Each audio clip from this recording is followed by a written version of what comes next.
Hey guys, how you doing? jpsarrireviews here. I hope you're having a fantastic day. Now, Snake Eyes G.I. Joe Origins is a film that I was highly anticipating since last year when it was supposed to come out. Now that it's already in the theaters, and I think came out, what, 2 weeks ago, I got the chance to go on the first week. I didn't have the opportunity to review it. But now that I've watched the film, now that I've seen it, I can break it down for you, the good and the bad, what I like about it, what I didn't like about it.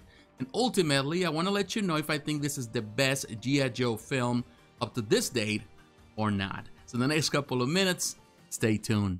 They're good. The first thing that I wanted to point out that I really like about this film, first and foremost, is the premises of the story. Like many kids of my generation, I grew up playing the toys, watching the original cartoon back in the 80s, and throughout the years, I've collected statues, action figures, and also up to this day I still read the comics, the IDW collection, all the stuff from the Marvel era up to now. And I'm telling you, the G.I. Joe has such a rich history and the comics are so great.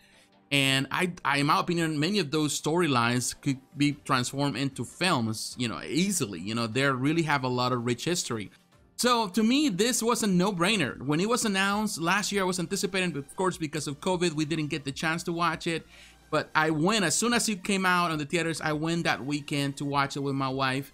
And I'm telling you, I was really excited for it. I wanted to see the story because I do believe that in this case, Snake Eyes is the best character in the G.I. Joe universe. He's such a rich character, even though he doesn't say words. In this film, of course, he does. But I wanted to see that origin story. I want that introduction that can be the opener for other films in this franchise. The second thing I like about the film is the cast. First, we have Henry Golding playing Snake Eyes. I think he does a really good job. I like him as an actor. He's really good. He has the personality. We also have Andrew Koji portraying Tomi Arishikage, who is actually Storm Shadow. For those who don't know, I'm sorry if I'm letting you know, but that's who he is in the end. And I think they're great. I think as friends in this film, they have this great personality, this great energy together. Particularly Andrew Koji, he is a martial artist and he does a fantastic job on that. But he's not the only one. There's people like Haruka Abe, who portrays Akiko, another character in the story, and many other actors that are actually stunt artists and also, martial artists, and they do stunt work. And that brings me to a point that I like about the film is the action scenes and the stunt work. I do believe that this actors being a martial artist gives more depth to these characters when they're doing those action scenes. It feels more natural. There are movies that have a lot of action, but that the actors are not the ones playing the part. So it feels so choreographed. I don't feel it here. I feel that it flows naturally when they're fighting. Of course, there's some times where things go crazy, but for the most part, you can feel that it is very organic when they're doing the work. Now, the biggest thing for me about the film, the thing that captures my attention here, is the strong visual style of the film. It does pay homage to Japanese culture, Japanese lore in a big way, and I like that. I do like those references. I really enjoy Japanese culture. I think it's a beautiful culture, and this film does that. It does pay homage to those things. But also, you can see the big influence of 1970s Kung Fu cinema, like Asian cinema, Hong Kong cinema. And you see it in some of the battles too, when you see this hordes of enemies all everyone wielding a sword against these two guys, Snake Eyes and his friend Tommy. You can see it, and it's really cool to see that. It's like I'm watching this, I feel like I'm watching 1970s Kung Fu films or Asian films, samurai films, all of that. It's really good. I like that. The bad. Now it's time to talk about the bad. And now we get into really a deep territory, because even though the film has a lot of good things and the premises are good and all of that, it doesn't mean that it's perfect. There are a lot of things here that I dislike about the film that ultimately bring the experience down heavily. And one of them, the first thing I have to tell you, is the shaky camera. When the first fight scene, even though I like the martial arts, everything is so shaky. And there are a lot of fights and battles throughout the film where the camera is so shaky that it gives you a headache. Particularly you're in the movie theater and you have this big screen and you're looking at it, it's so huge. It's just, I don't know, it's just annoying. And to be honest with you, I never liked this. And I feel a lot of people have criticized this about this film, and I'm all on it. I totally agree with that. It's just very shaky. It doesn't need to be. The second flaw of this film, and probably the biggest flaw in my opinion, is that the story in itself, even though the premises are good, it becomes, over time, it becomes first very predictable. The actions of this character become predictable, but also at the same time, it is incoherent. A lot of the things that are happening here make no sense. There's no motivation or proper motivation, which is not given in the film, why some actors behave the one way or the other. But at the same time, the actions they take, the way they change from one thing to the other, from being good to bad or bad to good or whatever, it just doesn't really work well. It's like, it's kind of forced, and the characters are acting out of character in so many ways within the premises of the story. And to be honest with you, it makes no sense at times. It's like I can see some things coming a mile away, how some characters are going to behave. It's like you can see it, you can read it, you know, like from the get-go, you know exactly where it's going.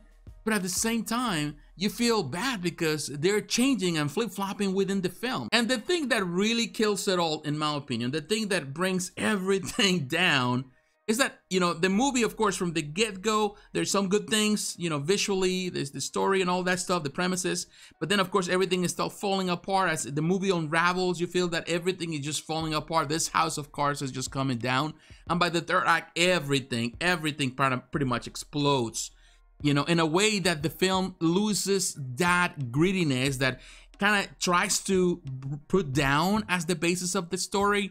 And it becomes like a joke. It becomes a caricature of the cartoons we used to watch. It relies heavily on nostalgia just to connect the dots for every viewer. And that's sad, because ultimately you want to have a story that really makes something different and really gives more depth to these characters, that there is depth in there. If you read the comics, you know that the characters can be deep, that there's a lot of things you can take from them.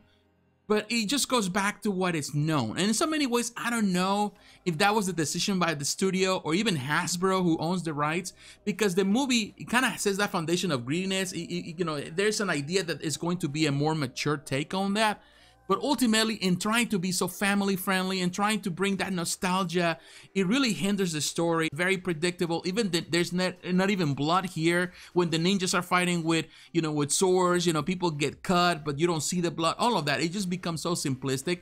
And believe me, I love family friendly films, but to me, I felt that they could have just go an extra step on this film to give it a more grounded feel, because you're talking about ninjas. Everything fell apart, you know, like I feel that in the end, the payout is really, really poor. And there's a lot of cheesy moments by the third act, you know, things like, you know, the big cameos with everybody, the ensemble of all these characters coming together, all of that. It's just funny. And at the same time, disappointing. In conclusion, I'm telling you guys, I am disappointed with this film. I have a big disappointment here. I was expecting a lot more, and I was sold on this idea through the trailers, like most of you. If you share my sentiment, I was sold on this idea that the film would be a dark version or a more gritty version of Snake Eyes. I was looking forward to it because I love the concept of Snake Eyes versus Storm Shadow and the ninjas and all of that, and this origin story, how he became Snake Eyes. But ultimately, we get the more kiddish version of it.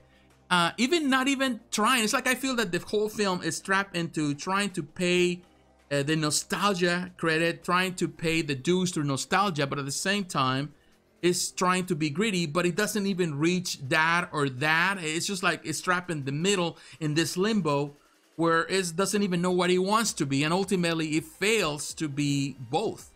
And that is really sad, because I was hoping for a lot more. The cast is good, a lot of things are good, the visuals are good, but they cannot really hold this film or this story in a pedestal, can bring it into a place where you feel, man, this is the most enjoyable G.I. Joe film up to date. I'm telling you, even the last two films, even all the, you know, the cheesiness of them, I think they had a much better storyline, and they told the story in a better way than this one did. By the end of the film, I was ready to go home. I just felt like, you know what, this is not good. I stayed till the end, but I didn't feel connected. And yes, it is a good film that I can watch with my nephew. He's 10 years old, like he will love it. But as a person that has grown up with this character or with the G.I. Joe, and many of my generation, we enjoy it for what it is. But it is not groundbreaking. It's not even creating or setting the stage for better origin films in this franchise. So ultimately, it is, in my opinion, it is a disappointment and also a failure. So if I have to give this film a final score, in my book, it's a 6 out of 10, which means it's average, and that's all it is. But what is your opinion? What do you think about the film? Have you watched it? You get a chance to do it? You're still waiting on when it comes out digitally or on DVD or Blu-ray? Let me know in the comments below. So once again, my friends, thanks for watching. Don't forget to like, to comment, and to subscribe to the channel.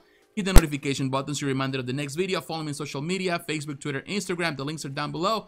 And please consider supporting the channel financially through Patreon. My friends, God bless you. Take care. And I will talk to you again. Bye.